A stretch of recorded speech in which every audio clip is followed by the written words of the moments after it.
Hey, I hope you guys are doing good today. We are going to be watching SCP-4999, and this is Someone to Watch Over Us. And I know that I've seen this one being recommended to me, and I did have this on my list. I have a huge list of SCPs to get through. I keep adding to them thanks to you guys. So thank you for all the recommendations. And also, just keep them coming. I will eventually probably get to all of them. My list is extremely long, but I am stoked about it. I'm very excited about it. If you do get a chance, I'd appreciate if you can leave a like and subscribe. It helps me out a bunch, and I will have the Volgun's video linked in my description below, so be sure to go and like and subscribe to him. He does an amazing job with these. I absolutely love the whole format, the lecture format. I absolutely love this, so be sure to give him lots of support. All right, let's learn about Someone to Watch Over Us. Good afternoon, everyone. Hello. My name is Dr. Miller, and the SCP we're going to be looking at today is SCP-4999. Object Class: Safe. Special Containment Procedures.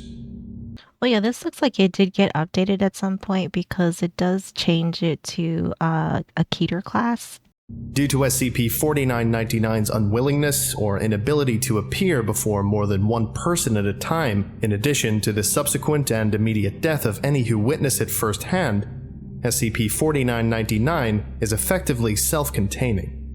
Any reports of SCP-4999 manifestations captured by security camera feeds, photographs, or similar are to be investigated, and the media confiscated for analysis. All second-hand witnesses among the civilian populace are to be amnesticized.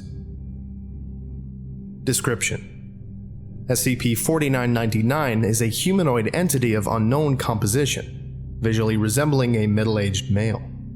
Its physical appearance varies, with its dark suit being the only constant between manifestations. Due to the rarity of recorded SCP-4999 manifestation events and the highly specific circumstances in which they occur, little data concerning its nature or intent is available. However, its behavior is consistent across all recorded sightings.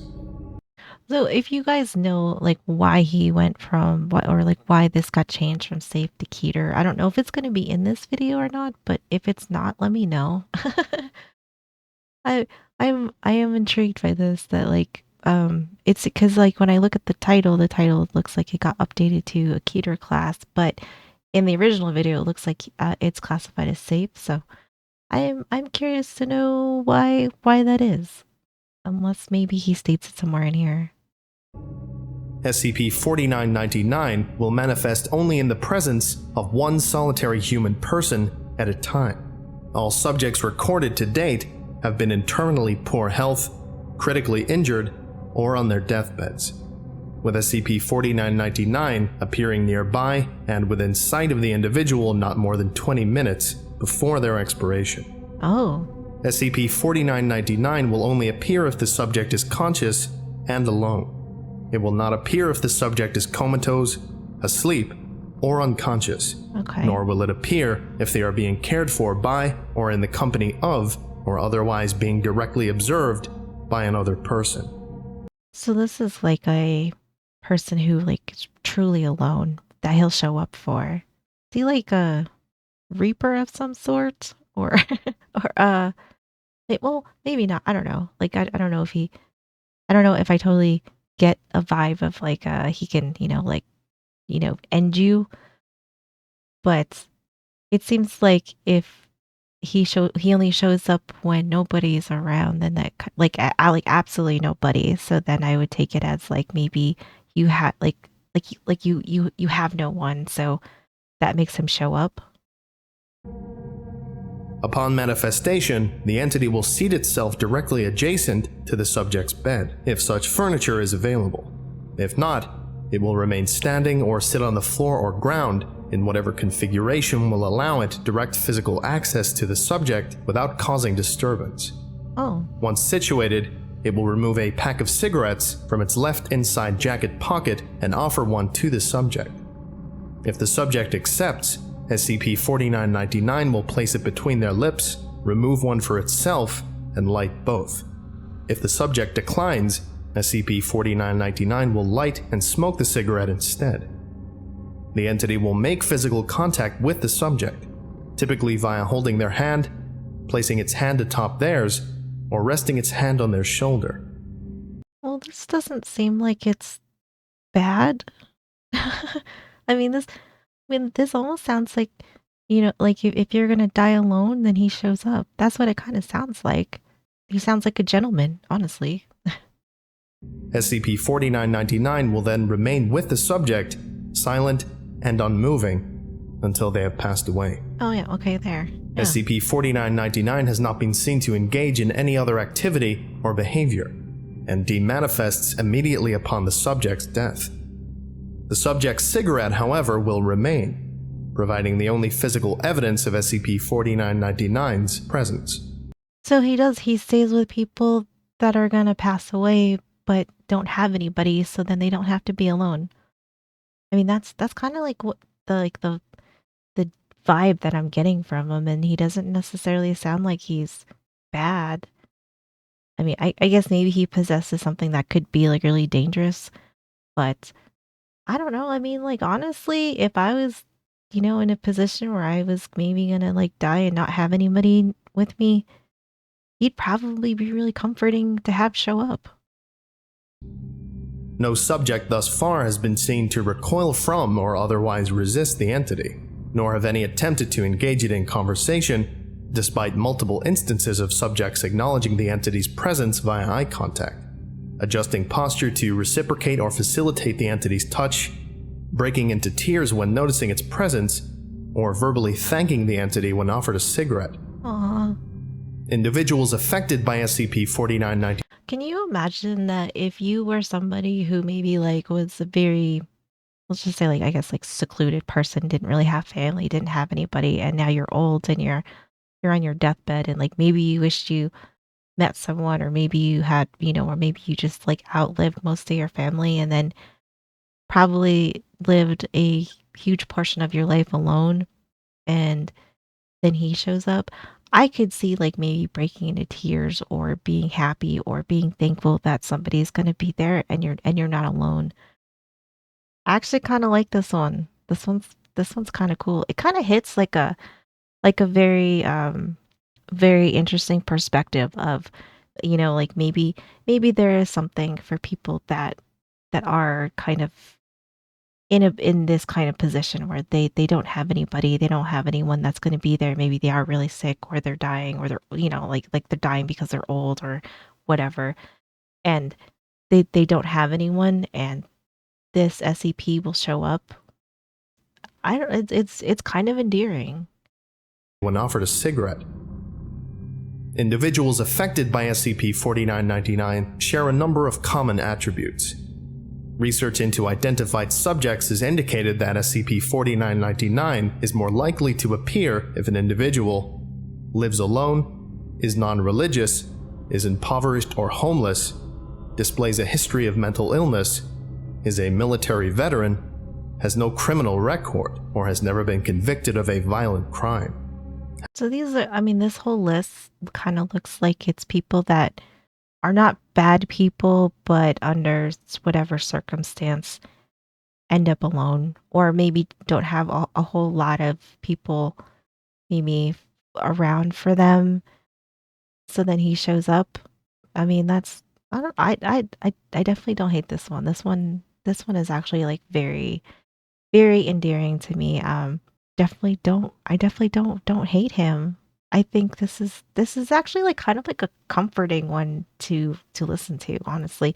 Like as kind of morbid as it is, since we're talking about people that are dying, but at the same time I kind of there's like something very comforting about him and about his vibe and about how he shows up. And if you are kind of a lonely person, or maybe you just have that feeling of being alone, of like maybe like nobody really understands you and you're going through some things, and now you're kind of like a on your way out, and he shows up, and maybe it's sounds like he's not very judgmental, like he's as far as like him being there, it's just him being with you. has no criminal record or has never been convicted of a violent crime, has no currently surviving family, is unmarried or otherwise lacks a significant other, has little to no social standing in the community, does not exhibit any record of significant professional or personal accomplishments, has few to no mutually beneficial interpersonal relationships, or exhibits qualities and life history that have rendered the individual nondescript, anonymous, neglected, or otherwise unremarkable or insignificant by the standards of their respective society. This sounds really sad though. Like at the same time, like this sounds really sad because like there are I would say like there's probably like a lot of people that fit this description and fit this list. And I think there is like a true reality to this of that there are people that will probably die alone with nobody around them. Nobody, connecting them in some way, shape, or form. And they probably lived a lot of their life that way. And so I like if this guy shows up, I mean, I think that that's probably the best moment these people could probably have that they've probably had in a long time, right before they go. No testing involving SCP-4999 has been authorized or attempted, due to available data indicating that observation of a subject precludes its manifestation, as well as ethical concerns. Goddamn ethics committee. Discovery. SCP-4999 was initially discovered as the result of its emerging status as an urban legend, with footage of an entity appearing on hospital security cameras worldwide being disseminated via the internet and various television programs. A minor disinformation program was put into effect to maintain this public image, and SCP-4999 was officially registered on November 27, 1998. In the years following SCP-4999's classification, additional research and cross-referencing with accounts of similar phenomena have suggested that while concrete evidence of SCP-4999 appearances has become more commonplace due to the advent of photography and video recording technology in the modern era, writings and artistic depictions of a figure exhibiting similar properties, behavior, and physical resemblance to SCP-4999 exist throughout world history, culture, and mythology.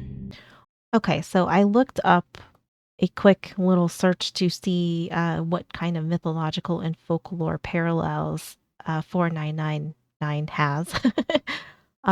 Because like when he said this reference, I was like, I was like, he kind of seems like he fits some vibes to some other ones, but I obviously am not a scholar of that kind of sort. So, so I went to Google. So, Grim Reaper, role as the silent companion at the moment of death, mirrors the Grim Reaper, a personification of death in Western folklore. However, unlike the Reaper who collects souls, this SCP comforts and offers comfort and companionship. And I think that that is because that is what I thought of initially. Was I thought he was some sort of like a modernized Grim Reaper, like instead of like the whole robe and scythe and like all that stuff.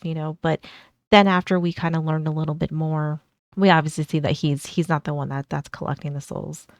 Sharon, Charon, I probably said that wrong. In Greek mythology, is the one that ferries souls across the river Styx. His presence at the threshold of death evokes the liminal role, though he doesn't transport souls. I can kind of see that too, where he's like maybe he's that bridge of the in between part, so that you are not crossing over by yourself. I can kind of see that too.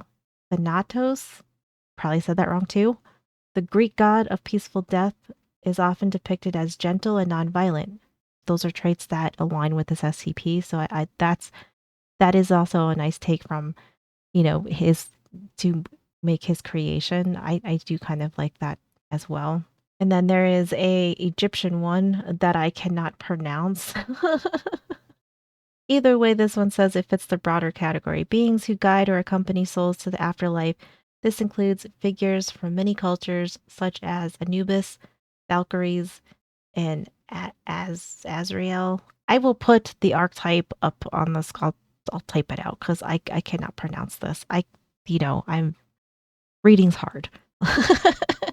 But whatever this archetype is though that they are referencing, like as far as like this is like some sort of like guide, souls to the afterlife, that this is like a something that looks like it's present in other cultures and history and stuff like that. That seems very much like this SCP. That seems very much like him.